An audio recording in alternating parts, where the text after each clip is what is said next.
Good morning, everybody. My name is Paul Williams. I'm one of the technical partnership manager for procurement for housing. Today, we're joined by Matthew Gardiner for a session on innovation. Matthew will run through his presentation. We have got an opportunity to ask questions. There's a Q&A. I'm sure you're probably all familiar with the Q&A functions down at the bottom of the screen now. So if you want to pop any questions in there, alternatively, by all means, raise your hand as we go along. I'm sure speaking to Matthew in advance, he's very happy to take any questions as we go along. We've only got a small number of participants today, so I'm sure that's not going to be an issue at all. Just as a reminder, the session is being recorded and probably will be used on social media platforms, particularly LinkedIn, going forward. Just to introduce Matthew, if you're not familiar, so Matthew is an associate director with the Disruptive Innovators Network. He's a sector lifer. He has over 40 years history working in housing associations and organisations across London, Merseyside and Greater Manchester, with half of that time as a CEO. He now spends his time exploring how the right leadership, technologies and culture can be combined to help organisations transition into a digital future where ubiquitous data drives improved customer experience and a better business performance. So I think he's got a very interesting session planned for us. I'm going to let Matthew take over. Obviously, he'll go through his slide deck, and look forward to seeing any questions later on. Over to you, Matthew. Okay, well, good morning, everybody. Thank you very much, Paul. Yes, so sector lifer, I think that's a good description of me. I'm a sector lifer who absolutely believes in what the sector stands for and should be doing.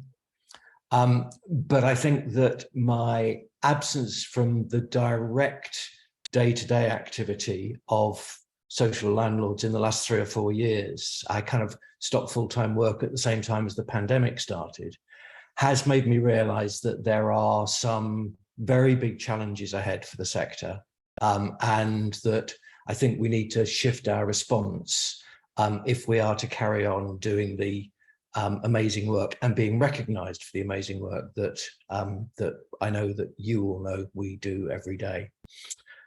And I think one of the things that I see is that as times become harder, and there's no doubt we are heading towards tough times, the focus that there is on innovation sometimes gets less.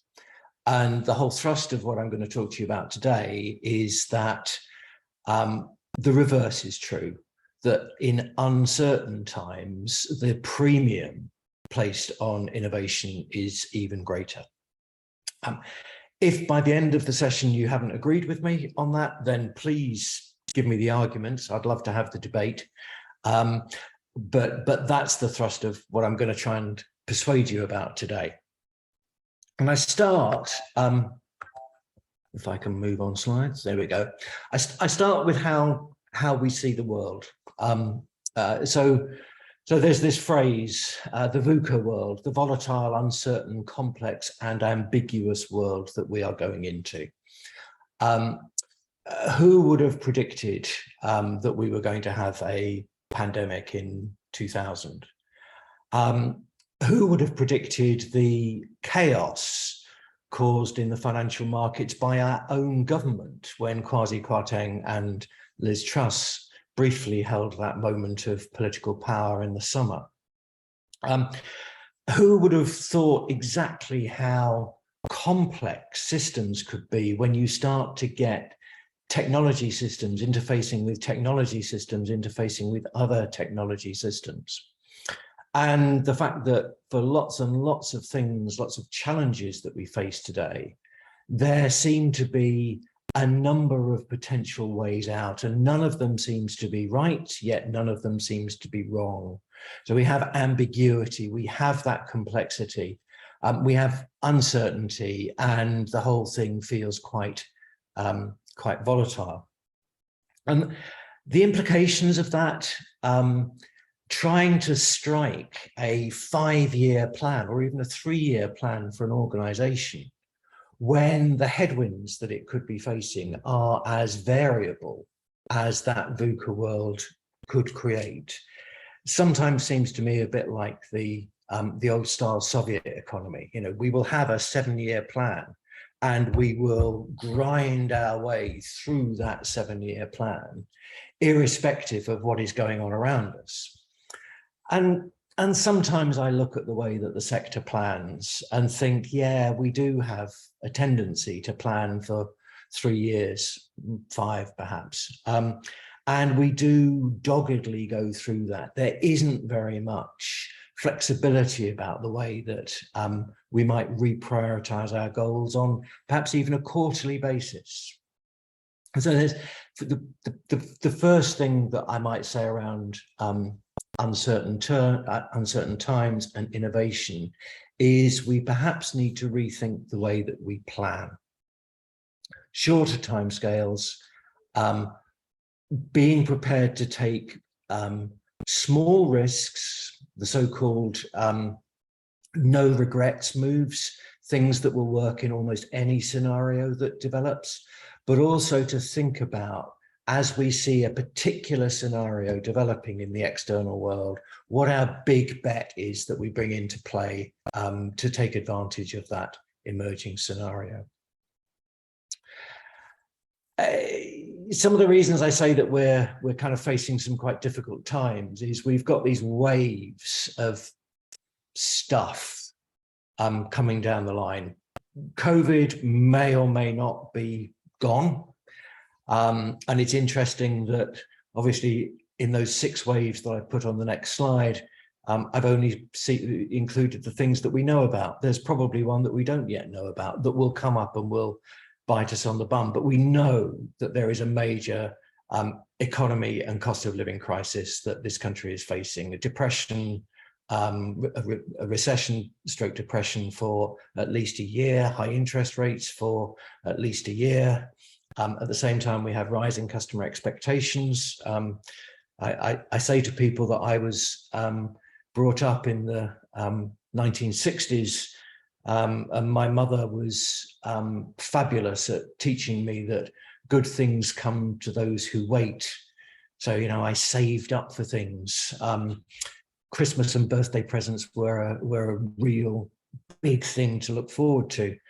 And now, of course, good things come to those who are on Amazon Prime same-day delivery. So the whole expectation of customers about waiting, about prioritization, has been replaced with an expectation around now. And we kind of struggle with that as a sector. We're seeing an increasing number of cyber attacks globally. And we're seeing an increasing number of cyber attacks in social landlords. They're not targeting social landlords. These cyber criminals are simply sitting inside our IT systems, trying to find a way to exploit and make money. They don't care about the disruption that they cause. There have been a number of cyber attacks within the social housing sector already. Perhaps one of the most high profile is the one that Clarion has suffered. And that's been quite well publicized in the press, so I'm not kind of giving anything away here. But it is months since their cyber attack took place, and they still haven't got their systems back. So, you know, how should we address the potential misfortune of a cyber attack? How many organizations, I have this view that, I don't know whether people have come across the phrase of white hat hackers. So white hat hackers are good guys. They're usually about 14, sometimes only 12, and they spend their time trying to penetrate organization systems to show them where the weaknesses are. So how many organizations found that 12-year-old, possibly within their tenant community, to try and attack their systems and let them know where they had vulnerabilities? One of the things about Western society today is that we are aging quite rapidly. The baby boomers are getting to be towards their late 60s, 70s. They will get to their 80s and 90s, and the rate of replacement of the population is lower. what are the implications for us as a sector of having an increasingly old demographic living in our properties? Would it be interesting, perhaps, for the next big merger that we see in the sector to be between a housing association and a hospital group? A hospital group trying to take advantage of our knowledge around community and how communities work, and for the landlord gaining access to a whole load of clinical expertise to enable us as social organisations with perhaps some of the poorer and iller people living in our properties to bring medicine to people's homes rather than relying on them to go to hospital to receive treatment.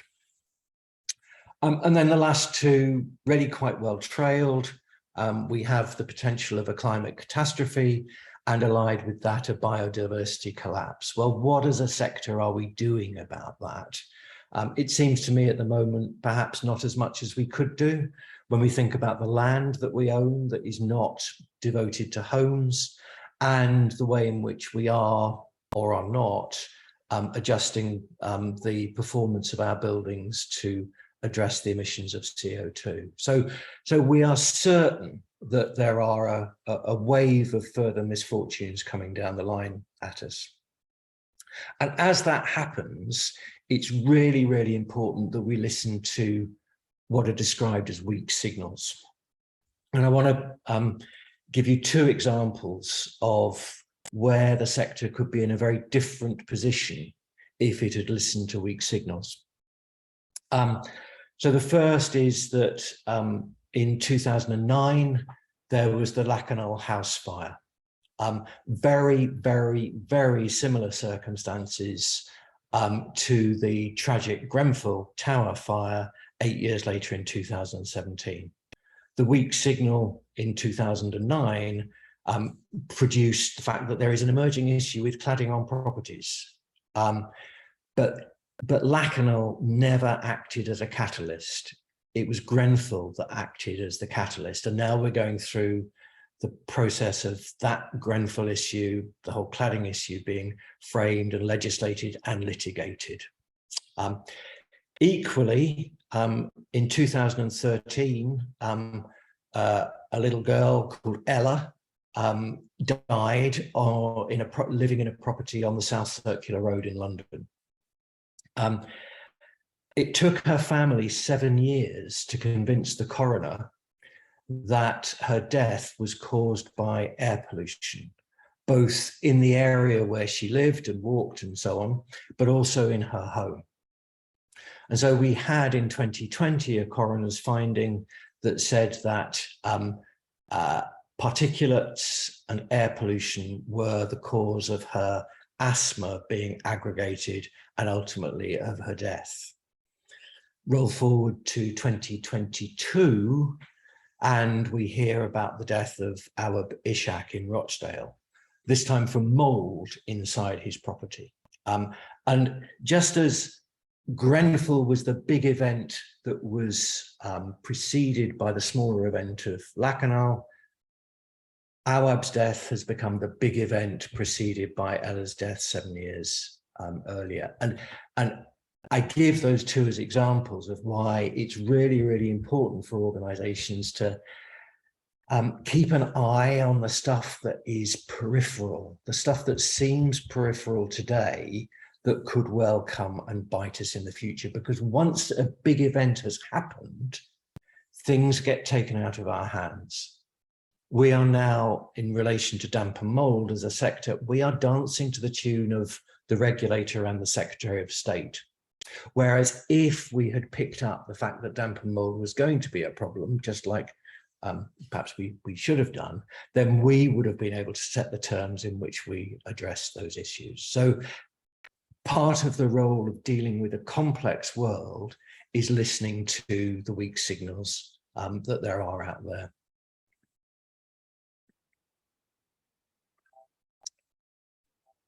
And now I can't move my slides forward.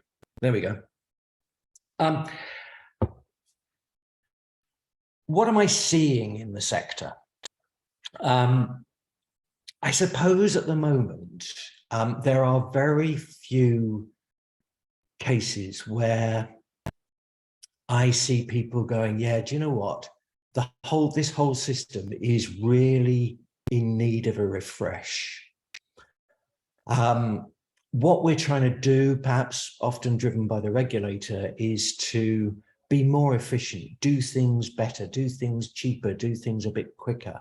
But we're not looking at the fundamental design of those systems. And so we end up with something that looks like a perfectly adequate motor car being pulled by a horse, or a very, very Heath Robinson, for those of you who know the cartoons, a very Heath Robinson type of solution. Where we do have innovation, very often, actually, it's like putting a hamster on a wheel and making it turn faster. There's a very famous Swedish innovator called Lars Koland. He has run a number of companies. He's gone bankrupt a number of times as well, which I'm not necessarily advocating, but he talks about how often he sees leaders spending their time making the irrelevant more efficient. And if we look at some of the ways in which we apply technology or change systems or change ways of working to what we do now, we perhaps are guilty of that challenge that he posed, that are we really making things different, or are we making irrelevant things more efficient? And sometimes, as well as making the core systems a little bit more efficient, we add these exciting things, these pilots. And then we wonder why the pilots never scale. And I've got an interesting question around this. If you're inside an organization and you know that what you have at the moment is, let's say, 85% right, but you think you could do better, and somebody comes along with a new way of doing it, which is 95% right,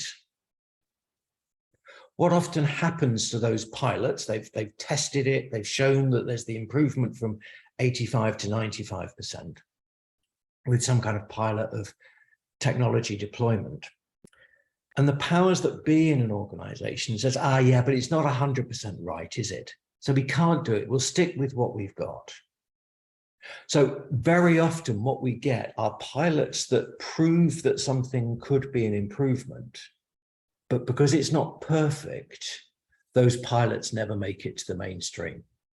And I think I would challenge why that's the case. Why is it that people who operate systems at 85% effectiveness don't need to justify the continued receipts of budgets to carry on doing things in that old way that isn't quite working, whereas the people who come up with the new ideas in order to get access to the budgets need it to be 100% perfect. And my conclusion is that the way that we're dealing with things at the moment, it is almost as if we want to be disrupted. When I left full-time work, I had a little think about, what would I do to try and set up a housing association? And one of the roles that I used to have, one time I raised quite a lot of bank and bond market finance for the sector. And so I still know a few people who operate in that world, and thought I might be able to get them to lend me, the odd £100 million and set up a housing association. And what would that look like? And I started doing the sums on it. And every time I did the sums, I came up with the conclusion that I needed 30% fewer people than I'd had when I was CEO at Trafford Housing Trust. Why was that? Why was it that one person setting up an organization from scratch didn't need the same number of people as the organization which I had run? And so we are a sector that fundamentally has very good margins. We are a sector at the moment with little or limited competition. We've got legacy technology systems. We rely on the regulator to tell us what success is. our reputation is under some kind of pressure. And if you were a disruptive influence, if you were, for example, a for-profit provider of affordable housing, you would look at the way in which we are operating and think, God, I can see ways of doing that better. And that disruption from a new entrant to our market, I fear, is probably not very far away. And I fear it because one of the things about the social housing sector that I've known and loved throughout my time is that it does not distribute profits away from the organization. The for-profit providers do. And so there must be a better world for the not-for-profits than for the residents of the not-for-profits than for the residents of the for-profits. So I think that the time is right for us to disrupt ourselves to bring about that better world for residents. In effect, what we're trying to do at the moment is to navigate a new world with an old map. And what I'm going to go through in the kind of second half of this is what some of the new map might begin to look like. And it starts with this. It starts with reframing our thinking so that we are no longer driven by a burning platform. Go back to the case of our Ishak. We now have a burning platform about damp and mold in our properties, and we will, as a sector, respond to that, and we will make changes and so on. But how much better would it have been if in 2000, when Abba died, if the sector as a whole had been driven by the burning ambition that never again would a young boy or a young girl in our properties die because of the air quality inside them. And that shift in mind from being driven by necessity, that burning platform brought about by a regulator, to being driven by ourselves, by the knowledge that we can and should make people's lives better, is the first place that I would start. We have to have that strong desire right from the top of the organization to do the right thing, not simply to respond to the latest diktat from government. And some of the examples would be about how we maintain our homes.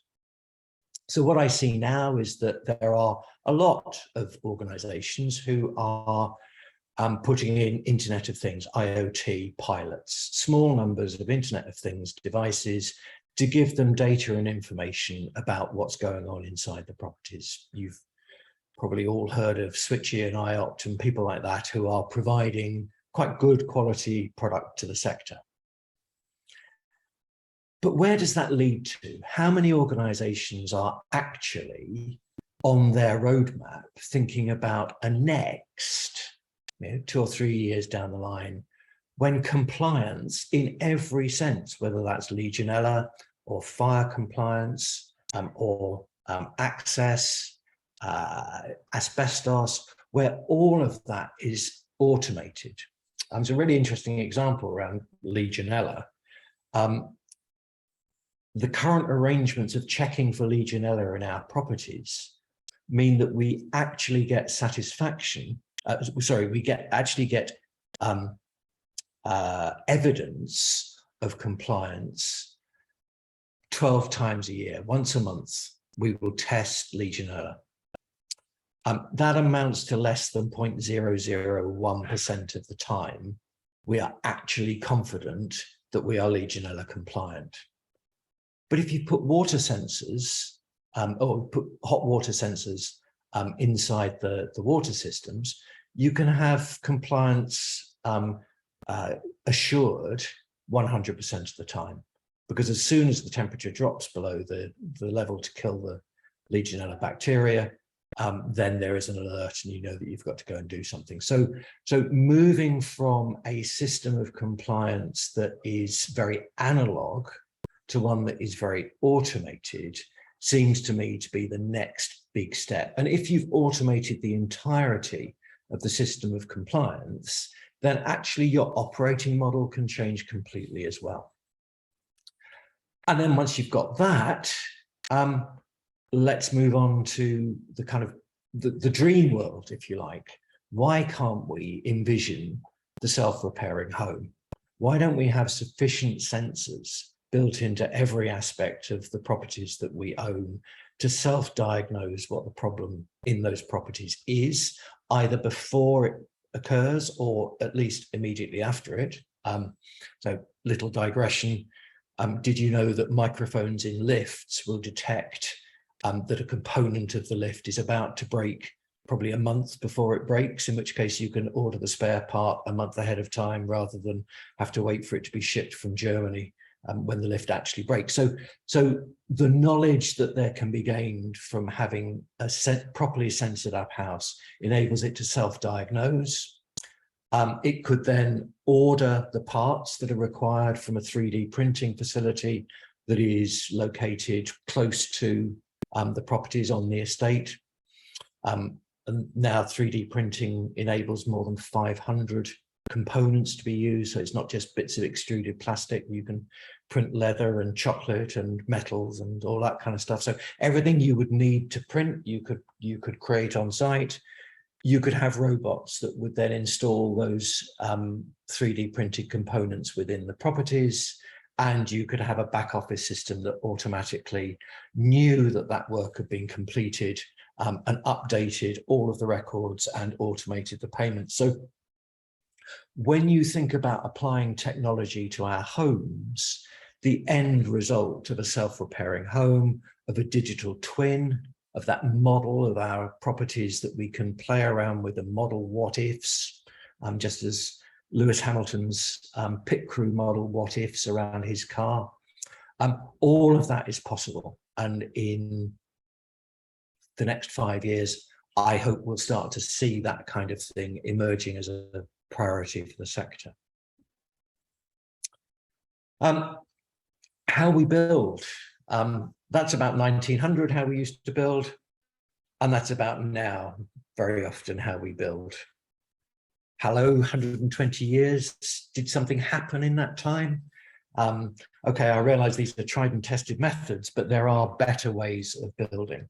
And we're starting to see now factory ways of building homes, but they're still very traditional homes. Where is the home that is being built around technology? Where is the home that is being built around zero energy bills? Well, actually, there is one. Passive House are doing it, aren't they? All with Octopus Energy.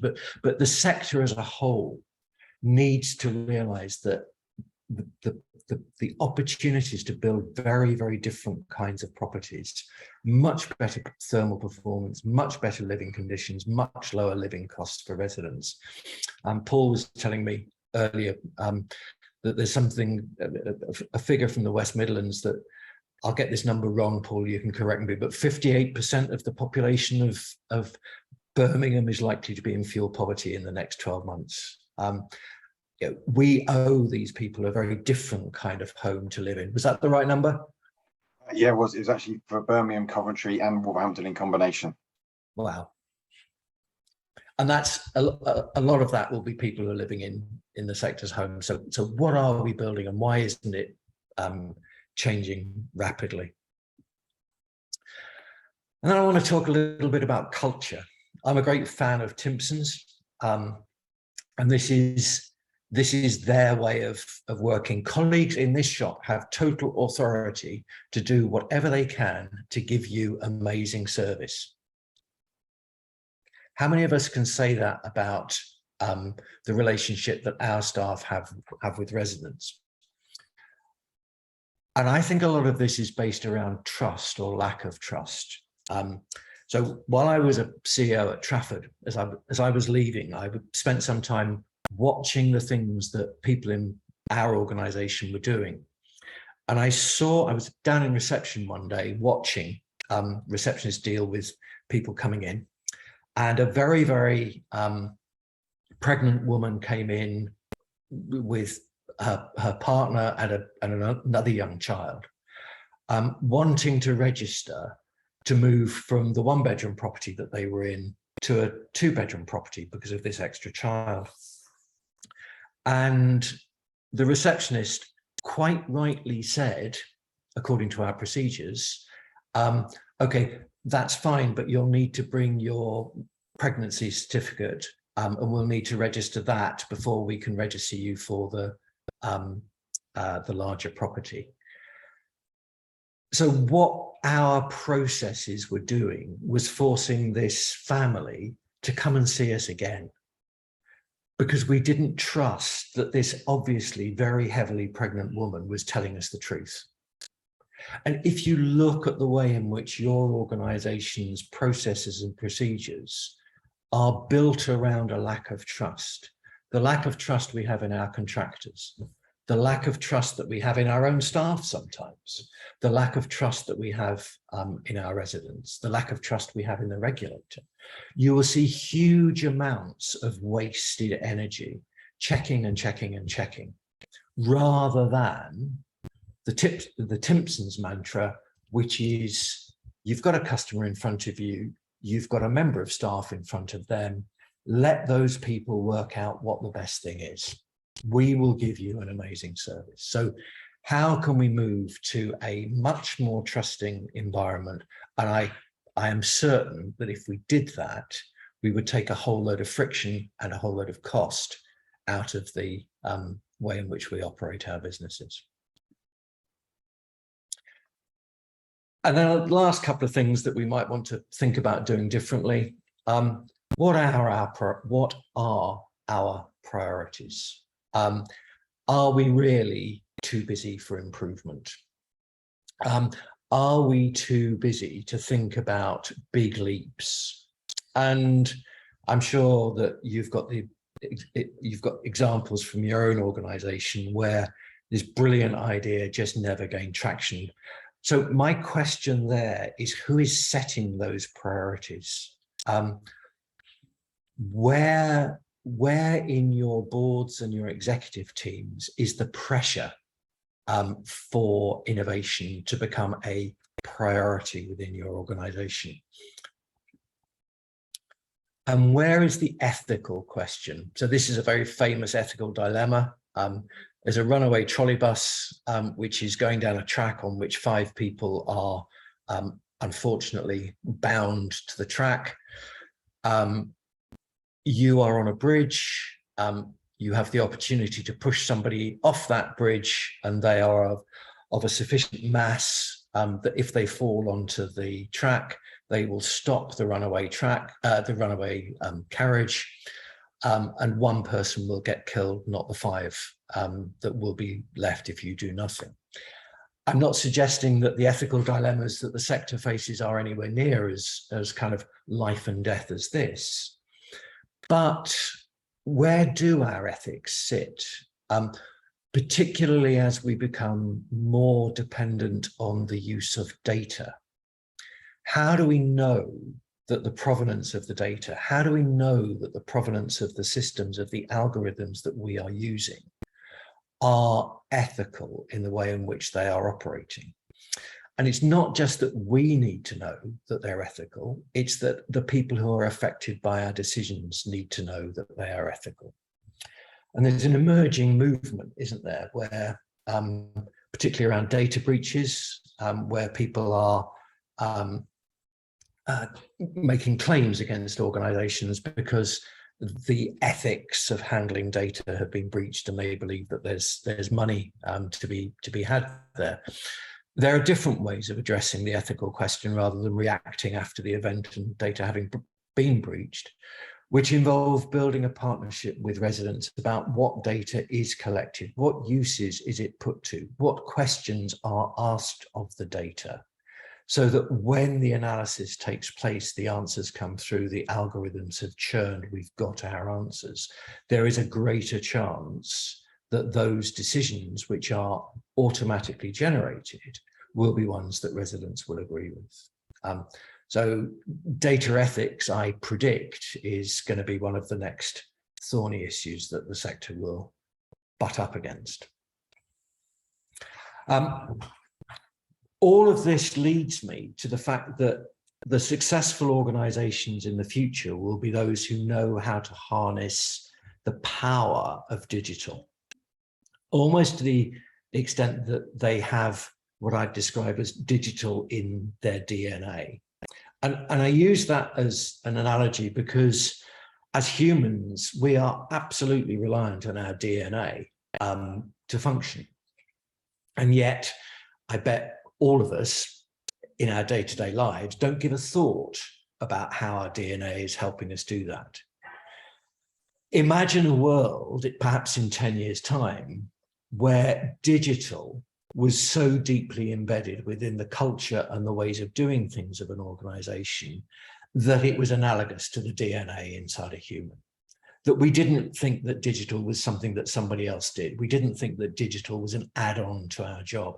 It just was. And if you think that the only successful organizations in 10 years' time are likely to be those who have made that transition, have got digital into their DNA, it changes the focus of how we would describe ourselves as a sector. So instead of being a housing sector that does some digital stuff, we would be in the digital sector, but providing housing. And if we are successful in getting the skills, the competencies right throughout our organization, Gartner have a phrase for it. It's called digital dexterity. And digital dexterity is everybody in the organization having the ability and the willingness to use the existing and future technologies to drive success for the business.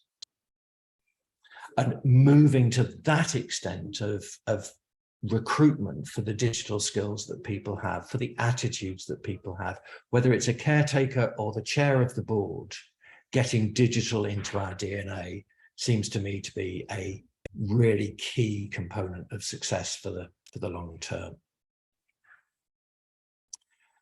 So my conclusions.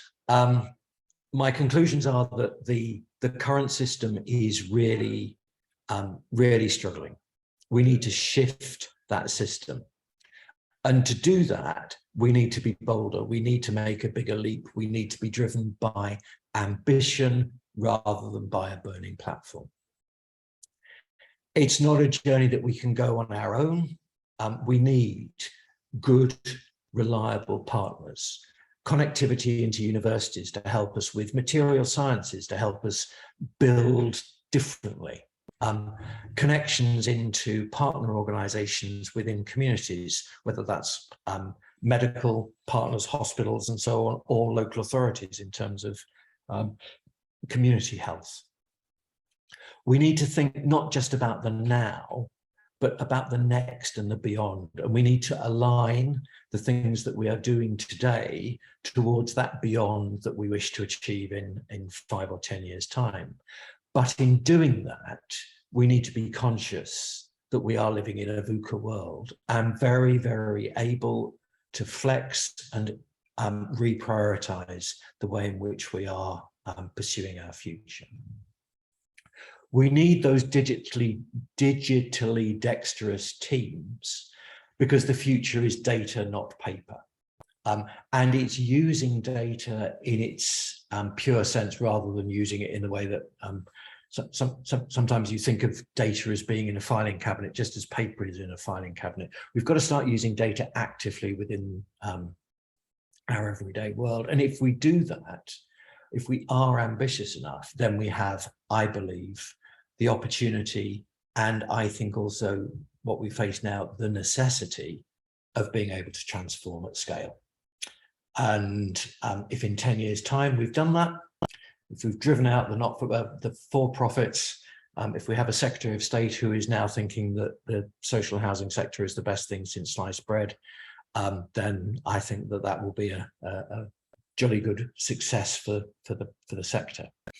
But to do it, we need to remember that the reason for doing it is we need to remember that the alternative is that we could become irrelevant. And the risk of irrelevance is mitigated by innovation. the end of my argument. And a very convincing argument it was as well, if I say so, Matthew. So thank you very much for that. I think, I mean, you made many very salient points there that I think the sector needs to or can benefit from listening to more wholly. But I think particularly for me, those weak signals is the key to what stems for a lot of activity that they're after.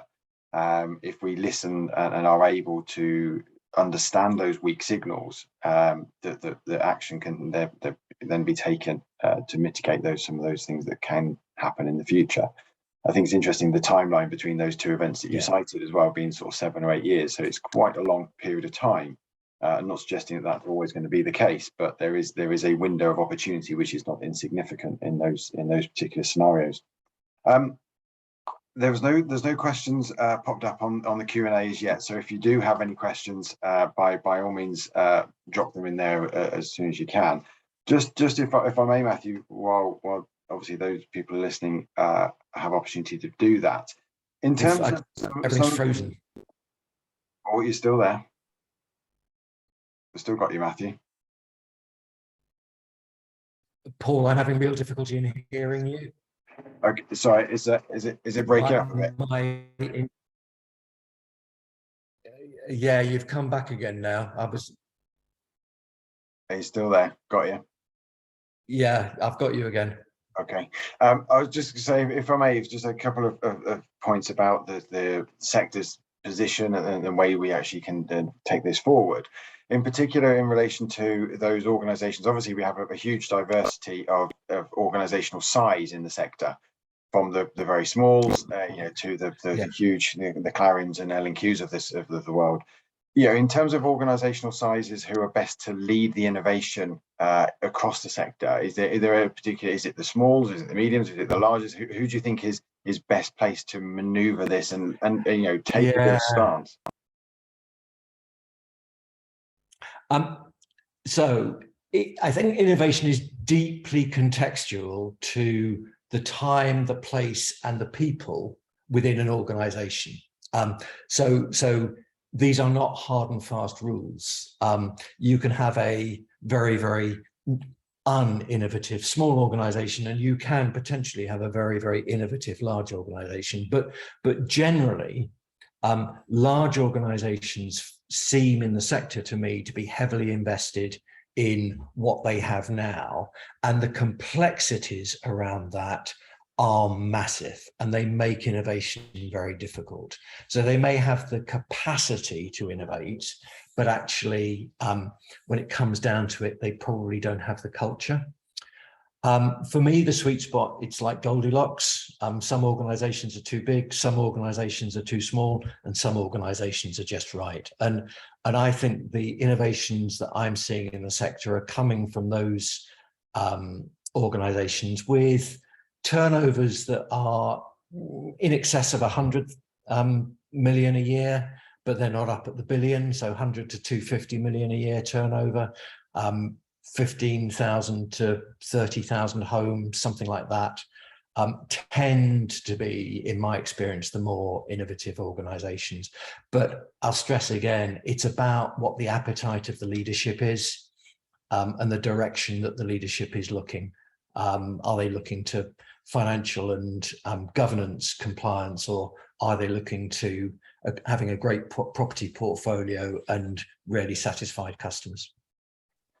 And just following on from that, in terms of then, you mentioned the digital dexterity, the level of data, and the IoT. IoT was something I became familiar with probably 4 or 5 years ago, where it was talked about where properties would become almost self-aware, and actually be able to plan for maintenance to come into preventative maintenance to ensure that obviously those failures didn't happen. I think what was really interesting there is that obviously there's an awful lot, the further IoT becomes a norm, there's an awful lot of data being analysed and brought into the organisation. There's been a trend recently, I think, that data analysts are now starting to be appointed by housing associations and other landlords. Is that in itself enough, or does further, what other skill sets that are not in the sector at the current time are missing to enable innovation to be its most effective? So I'll answer that in a roundabout way. I keep an eye on what people are expecting in terms of the skills that staff have when they recruit. And recently, well, actually, it was back in the summer, there was an executive director of assets that was advertised. And the only expectation that there was of the executive director of assets was that they were proficient in the use of Excel. And if the expectation of an executive director is that they are going to be making spreadsheets, we really do not have our heads around what is expected strategically, tactically, and operationally in terms of the use of technology, systems, and data. So I think it's good if we're starting to get data analysts coming into the sector, but once the data analyst has done their job, how are leaders within the organization using the data that has been created? And that's a cultural question, not necessarily a technological question. So I see the need for digital skills within the sector is right from the top to the bottom. I think we've gone up a bit of a blind alley in terms of applying technology to the customer interface. Let me explain why. Customers are human beings. They are frail, they are complex, they are emotional. All those things that are the complete opposite of technology. Technology is factual. It's driven by logic. And we apply that kind of technological interface to customers at our peril. The reverse is true about buildings. Buildings are actually very scientific in the way in which they react. So applying technology to buildings seems to me to make a lot of sense.